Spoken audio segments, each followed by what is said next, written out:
Salut! Ça fait un bout qu'on ne s'est pas parlé.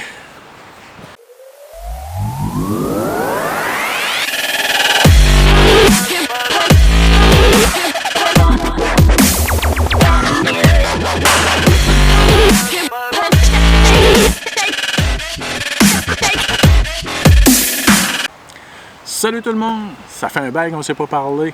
La dernière capsule que j'ai faite date du mois de février dernier. On est rendu à la fin du mois d'octobre. Qu'est-ce qui s'est passé? Pourquoi vous m'avez perdu? Pourquoi je suis sorti du radar avec les capsules Un gars actif? En fait, le 13 mars dernier, comme diraient les Gaulois, le ciel nous est tombé sur la tête au Québec. Ça a été le début du confinement en lien avec la crise sanitaire pour tout gérer la crise du coronavirus. Et puis, moi, j'ai tombé en télétravail. Première fois que j'étais confronté à cette nouvelle réalité-là. Ça a été une période d'adaptation. Mais ça a été aussi une période de très grosse gestion de crise au niveau du travail, dans les relations de travail entre les employeurs et le syndicat que je représente. Et puis, quand ça a commencé à se calmer, là, ils ont commencé à déconfiner au Québec. Ça a été la gestion du retour au travail des employés que je représente. Tranquillement, pas vite, ça a changé, en fait, la nature des discussions que j'avais avec les employeurs. Et puis, quand tout ça a fini par prendre sa place, bien, on a repris les négociations qui étaient entamées, en fait, puis qui ont tombé en arrêt durant cette crise-là, à partir du 13 mars. Au niveau de la créativité, c'est sûr que ça a mis un frein à tout ce que j'avais entrepris.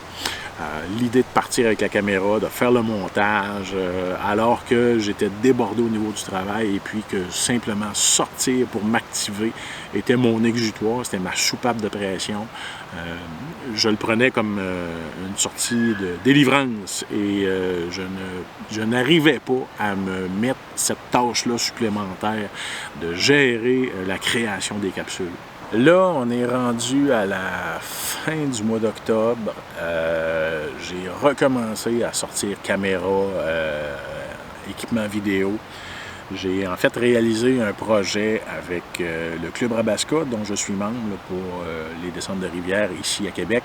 Et puis, ça l'a rallumé littéralement la flamme qui était pas éteinte, mais disons qu'elle avait besoin d'un sérieux coup de vent, ces braises, pour revenir à bout de repartir. Là, les images que j'ai tirées de ça, quand je suis arrivé à faire mon montage, ont littéralement stimulé la fibre créatrice en moi. Et puis là, on recommence à reproduire ces capsules vidéo-là. Là, je vais repartir les capsules Un gars actif. Je dois avoir tout près d'une quarantaine d'épisodes que j'ai en tête, que j'ai notés dans le téléphone. Passant du fat bike, du ski de fond, du canot camping, de la randonnée pédestre, de la raquette. Il y a plein d'activités intéressantes que je vais vous amener à découvrir, qui sont réalisables à proximité de la ville de Québec, parce que c'est là que je suis basé, mais on va aussi ouvrir les vannes, puis on va s'éloigner tranquillement pas vite, au fur et à mesure que la santé publique nous le permettra. Présentement, à l'heure où je vous parle, on est en zone rouge à Québec, donc on est limité dans les déplacements qu'on peut faire, mais je ne suis pas limité dans les idées qui sont notées dans cette petite machine infernale-là, et il y en a d'autres qui vont popper dans cette autre machine infernale-là, j'en suis certain.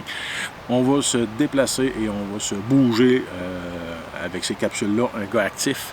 Donc, si vous êtes intéressé à suivre ça, gênez-vous pas pour vous abonner en bas pour recevoir les notifications quand il sortira une prochaine capsule.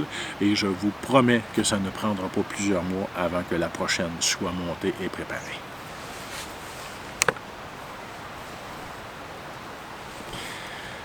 Si ma coiffeuse regarde, toi et moi, on est dû pour une date. Ouh!